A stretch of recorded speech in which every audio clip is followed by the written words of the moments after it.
नमस्कार दोस्तों। South America के ब्राज़ील की धरती से एक मेरी छोटी सी कविता। क्या करें दोस्तों, परिवार की जिम्मेदारियां मुझे अपनी मातृभूमि और अपनों से दूर कर देती है, लेकिन चलिए कोई बात नहीं, जो है अच्छा है। और एक मेरी छोटी सी कविता सुनी। हिंदुत्व आजकल बहुत चर्चा है हिंदुत्व के ऊपर। जब से 3 राज्यों के चुनाव के परिणाम आए हैं, हिंदू हिंदू बहुत हो रहा है। तो चलिए, हिंदू के ऊपर मैं एक छोटी सी कविता लिखा है और आप उसे पूरा सुनेंगे, मुझे पूरा उम्मीद है कि हिंदू पूरी दुनिया में चर्चा का विषय बना हुआ है। हिंदू पूरी दुनिया में चर्चा का विषय बना हुआ है। हिंदू तो क्या है, ये सबके मन का संशय बना हुआ है। आज मैं एक हिंदू की बात बताता हूँ। हिंदुत्व के ऊपर एक छोटा सा काव्य सुनाता हूँ। जो हिंद का सिपाही है वो है हिंदू, जो सुगम पथ का राही है वो है हिंदू, जिसे सबसे लगाव है वो है हिंदू, जिसमें शीतलता भरी छाँव है वो है हिंदू, जिसमें करुणा और भाव है वो है हिंदू, जो प्यासे के लिए प्याऊ है वो है हिंदू, जो शत्रु को भी गले लगाए वो है हिंदू, अपनेपन के लिए बाहें फैलाए वो है हिंदू, जो प्रकृति के हर कण को पूजे वो है हिंदू, जो परमात्मा को हर क्षण पूजे वो है हिंदू, जिसमें माँ जैसी ममता है वो है हिंदू, जिसमें क्षमा और विनम्रता है वो है हिंदू, जिसमें भारतीय संस्कार है वो है हिंदू, जिसमें प्यार ही प्यार है वो है हिंदू, जी वो है हिंदू। हिंदू सिर्फ धर्म नहीं, जीवन जीने की शैली है। जितना ज़्यादा समझोगे उतनी बड़ी पहेली है। हम तो सनातनी हिंदू आध्यात्म के अनुयायी हैं, जो परम हितकारी और परम ही सुखदायी हैं। हिंदू तो पूरे विश्व को एक परिवार समझता है, एक धागे में गुथे हुए मोतियों का हार समझता है।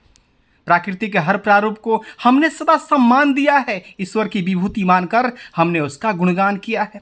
अजी, हिंदू सिर्फ धर्म नहीं, वो तो एक विचार है जी। उत्कृष्ट जीवन जीने के लिए मानव का आधार है जी। प्यारे, हिंदुत्व तो तप, त्याग और तपस्या है। जिन्हें ये सब नहीं पता उनके लिए समस्या है। अनर्गल बातें वही करते जिन्हें हिंदुत्व का सार पता नहीं है, जिन्हें हमारे विचार और हमारे संस्कार पता नहीं है। शरणार्थियों पर भी हमने सदा से उपकार किया है। अतिथि देवो भव बोलकर हमने उनका सत्कार किया है। जिसे दुनिया ने धुतकारा हमने उसको शरण दिया है। खुद भूखा रहकर उसका भरण पोषण किया है। ऐसा कौन है जो हमारी धरती पर आकर फले फूले नहीं है?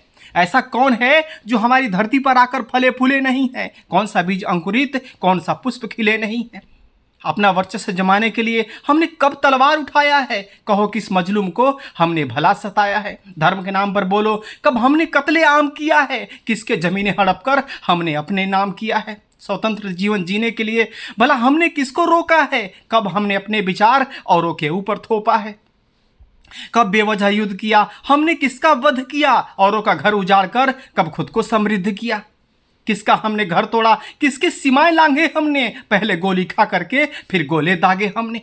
हनुमत जी ने भी रावण को सबसे पहले समझाया था, नहीं माने तब जाकर लंका में आग लगाया था। 7 समुंदर पार हमने अपना पौरुष दिखलाया था। 7 समंदर पार हमने अपना पौरुष दिखलाया था। जीत कर भी लंका हमने कब आधिपत्य जमाया था। हाँ, कब आधिपत्य जमाया था।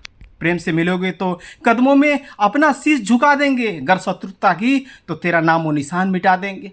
हम जैसे को तैसा है, ये बात तुम मन में गढ़ लेना। गर यकीन ना हो तो फिर इतिहास हमारा पढ़ लेना। शांति वार्ता के लिए हमने अब जल को गले लगाया था, पर उसने ही तो हमारे पीठ में ये खंजर घुसाया था। हमने अपनी मातृभूमि के लिए घास की रोटी खाया है। बेशक हमारे सर कट गए पर मस्तक नहीं झुकाया है। भले ही युद्ध में हार जाएं या भले ही जाएं जान से, पर समझौता कर नहीं सकते हम अपने स्वाभिमान से। हमने तो गौरी को 17 बार माफ किया है जी, पर बता तूने मेरे साथ कब इंसाफ किया है जी।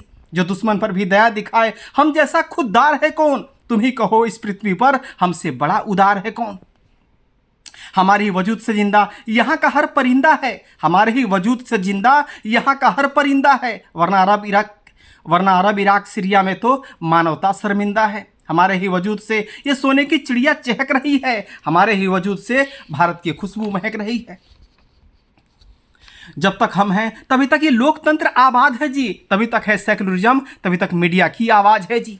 हमसे ही ये भारत पूरी दुनिया में सुशोभित है। हमारे आध्यात्म की ज्योति सारे जहां में प्रज्वलित है। तुम सलामत हो अभी तक, ये उपकार हमारे हैं। अहिंसा परमो धर्म वाले ये संस्कार हमारे हैं। वरना पाकिस्तान को देखो, आए दिन वहां बम फटते हैं। हमसे अलग होकर आज वो रोटी के लिए तरसते हैं। जिन्होंने झंडे पर चांद लगाया देखो कितना कहर रहा है, और मेरे भारत का तिरंगा चांद तक ले पहर रहा है। जो खुद को जलाकर पूरी दुनिया को रोशन करते हैं, जो खुद को जलाकर पूरी दुनिया को रोशन करते हैं, उसी को तो हिंदू, उसी को सनातन कहते हैं। अंत में यही कहना चाहूँगा कि अरे पशु पक्षी जीव जंतु हम तो सभी से प्यार करते हैं, पशु पक्षी जीव जंतु हम तो सभी से प्यार करते हैं। निर्जीव पुस्तक को भी पढ़ने से पहले नमस्कार करते हैं। क्या तुलना करोगे हमारी संस्कृति का दुनिया वालों? हम तो पत्थर में भी परमात्मा का साक्षात्कार करते हैं। ये साक्षात्कार करते हैं। धन्यवाद, नमस्कार।